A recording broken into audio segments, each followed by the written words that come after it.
अगर demon slayer के सभी अपर मून डीमन में कोई सबसे ज्यादा क्रीपी डीमन है तो वो है अपर मून 2 डोमा। एंड क्या आपने कभी ये बात सोची कि क्या होता अगर डीमन स्लेयर के स्वॉर्ड स्मिथ विलेज आर्क में डोमा भी होता? तो ओरिजिनल स्टोरी में तो मुजान ने डोमा को हांतेंगू और ग्योको के साथ जाने की परमिशन नहीं दी थी एंड फिर नाकीमेन ने भी उसे टेलीपोर्ट करने से मना कर दिया था। बट अगर डोमा को मुजान स्वॉर्ड स्मिथ विलेज में जाने की परमिशन दे देता तो क्या इस टर्न ऑफ इवेंट के बाद में भी हमारी डीमन स्लेयर फैमिली इन तीनों अपर मून डीमंस को हरा पाती? तो अगर कहानी इस एंगल से चलती है तो इसके टोटल 4 आउटकम हो सकते हैं। पहला आउटकम, अगर मुजान डोमा को हांतेंगू और ग्योको के साथ स्वॉर्ड स्मिथ विलेज में भेज देता तो अगर ऐसा होता तो ये तीनों अपर मून डीमंस इजीली सभी डीमन स्लेयर और आशिराज को पेल देते, क्योंकि जो आकुटेन ने लगभग मित्सुरी को मार दिया था एंड मित्सुरो की हालत भी ग्योको के पॉइजन के कारण काफी ज्यादा खराब हो गई थी। एंड अगर इस कंडीशन में डोमा भी वहां पर होता तो वो बिना ही अपनी पावर का फुल यूज किए इन सभी को इजीली मार देता एंड वो फिर आराम से मित्सुरी और नेजुको को अब्सॉर्ब करता।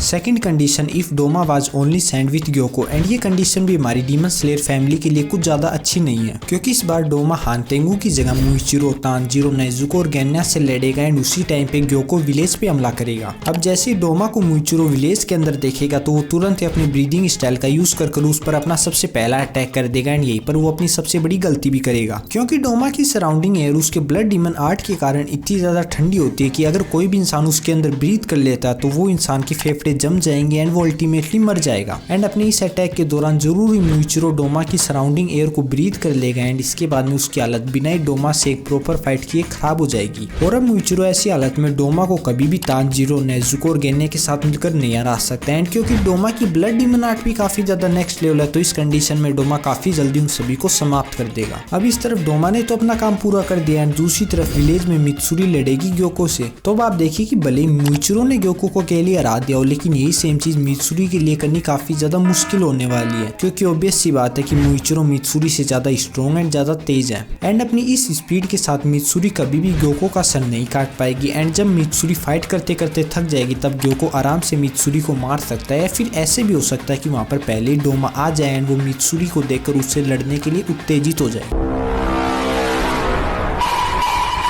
अब बात चाहे इनमें से कौन सी भी हो लेकिन इस कंडीशन में हमारी डीमन स्लेयर फैमिली कभी नहीं जीत पाएगी। अब third condition, if Doma was only sent with Hantengu. तो इस कंडीशन में भी अपर मून डीमंस इजीली दोनों हाशिराज और बाकी डीमन स्लेयर्स को हरा देंगी, क्योंकि हांतेंगू ग्योको से भी ज्यादा पावरफुल है। तो अब ये कंडीशन भी पिछली 2 कंडीशन की तरह हमारे डीमन स्लेयर फैमिली के लिए अच्छी नहीं निकली। लेकिन अब की बार ये फोर्थ कंडीशन पिछली 3 कंडीशन से अलग हो सकती है, क्योंकि इस बार सिर्फ डोमा अकेला ही स्वॉर्ड स्मिथ विलेज पे अटैक करेगा। तो क्या हमारे दोनों हाशिराज बाकी डीमन स्लेयर्स के साथ मिलकर अकेले डोमा को डिफीट कर पाएंगे? तो चलिए इसका आंसर जानते हैं। तो देखिए, जैसे ही डोमा सभी डीमन स्लेयर से मिलेगा तो वो तुरंत ही उन पर अटैक नहीं कर देगा, क्योंकि डोमा को अपने एनिमी से बात करनी अच्छी लगती है। एंड यही चीज हमने इन्फिनिटी कैसल आर्क में भी देखी थी। जब वो शिनोबू से लड़ता है तो वो उसकी सिस्टर के बारे में बात करता है एंड जब वो फिर इनोस्के से लड़ता है तो वो इनोस्के को भी उसकी माँ के बारे में बताता है। और अब तो जब डोमा के सामने मित्सुरी और नेजुको जैसी 2 सुंदर लड़कियां तो वो फिर तुरंत अटैक करने के बारे में तो सोच भी नहीं सकता, और ऐसे करके डोमा कुछ समय तो ऐसे ही बर्बाद कर देगा। तो अब इसके बाद में जैसी लड़ाई शुरू होगी तो 5 स्ट्रॉन्ग अपोनेंट होने के कारण डोमा डीमन स्लेयर से धीरे धीरे हारने लगेगा। बट सभी चीजें तब बदल जाएंगी जब डोमा थोड़ा सा सीरियस होकर अपनी ब्लड डीमन आर्ट का यूज करने लगेगा, क्योंकि डोमा अपनी ब्लड डीमन आर्ट का यूज कर अपने मल्टीपल आइस क्लोन्स क्रिएट कर सकता है, जो कि लगभग डोमा की स्ट्रेंथ के होते हैं। वो both long range and short range attack कर सकते हैं। एंड डोमा की ये आइस क्लोन मल्टीपल ओपोनेंट्स के लिए एकदम परफेक्ट मैच है। एंड इस पॉइंट के बाद में फिर से हमारी डीमन स्लेयर्स की प्रॉब्लम बढ़ने लगेगी।